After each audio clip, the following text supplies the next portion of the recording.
Michael Jackson faced intense media scrutiny throughout his career.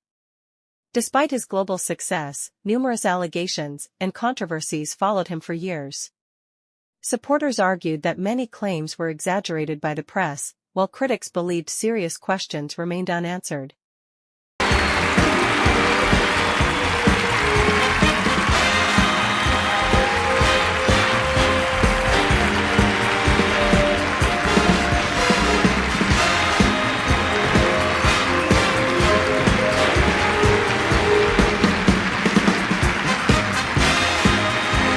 During what seemed like a relaxed interview, Michael Jackson was quick to notice when those around him failed to treat the situation with respect.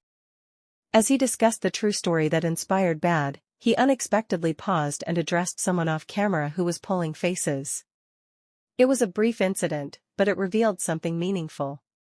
Michael was highly aware of disrespect, particularly when talking about serious subjects. He did not appreciate being made into a joke, and he wasn't willing to overlook attempts to mock a painful situation.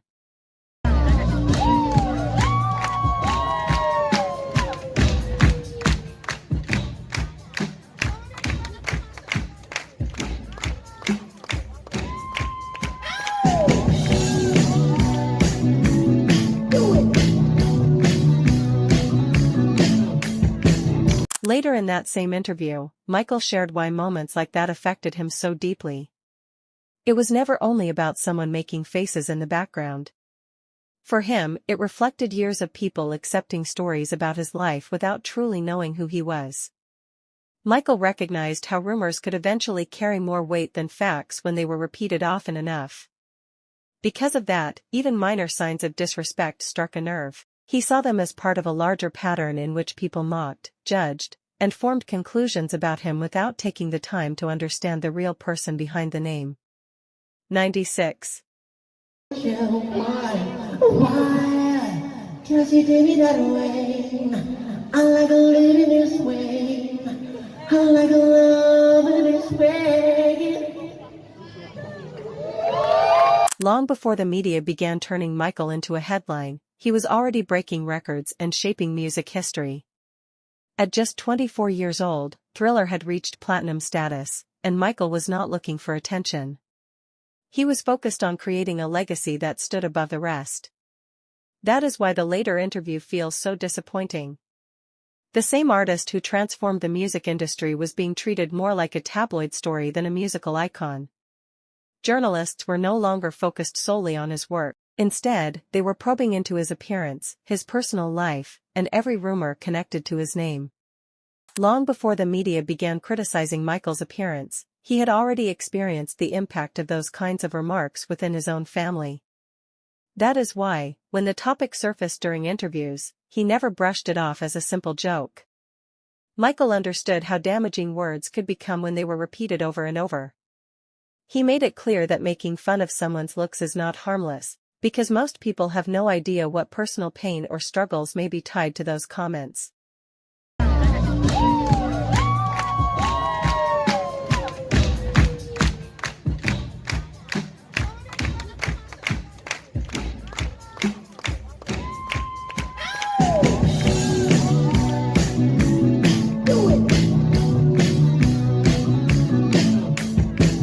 When the interviewer mentioned Joe Jackson's comments about Michael's nose, Michael did not avoid the subject. He responded openly and revealed just how hurtful those remarks had been. It was clear this was more than a distant memory.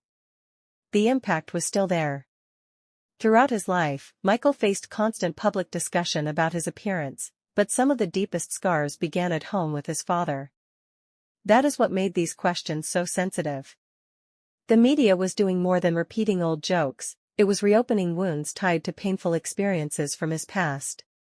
Neverland is me, you know.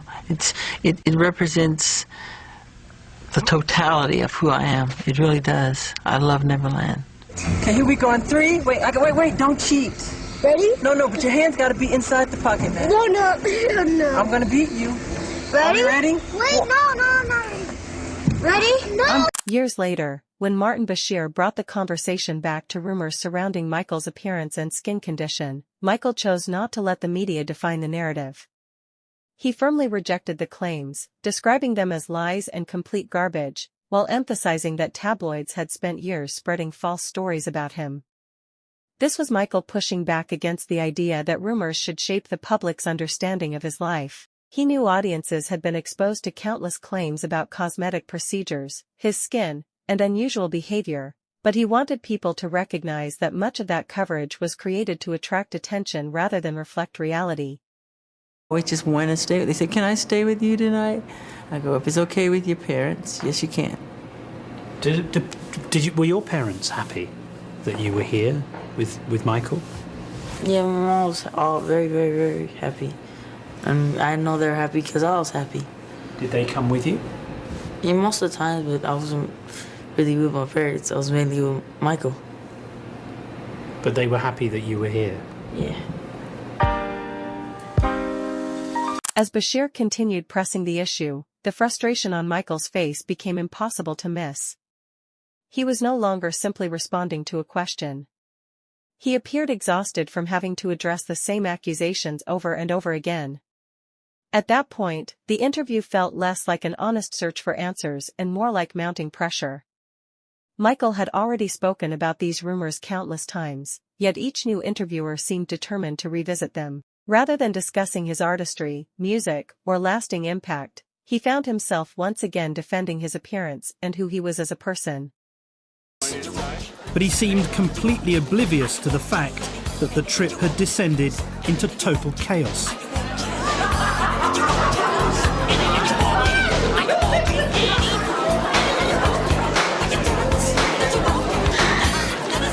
I got Prince.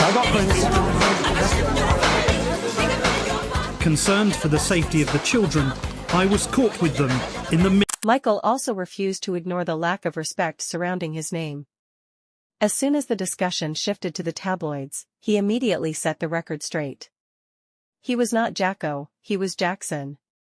He made it known that the media had no right to reduce his identity to a nickname used for entertainment. While some people may have viewed it as harmless, Michael saw it as part of a larger issue. To him, it reflected the way the press transformed a real person into a public caricature, someone portrayed as unusual, taken less seriously, and made easier for others to ridicule.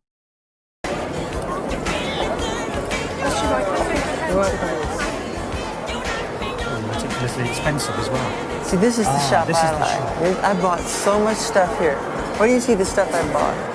Come on, show me. I'm going to show you. This is Michael Jackson's favourite shop in Las Vegas, with the luckiest manager. Barbara then suggested that Michael may have played a role in attracting some of the attention surrounding him, but Michael quickly challenged that idea.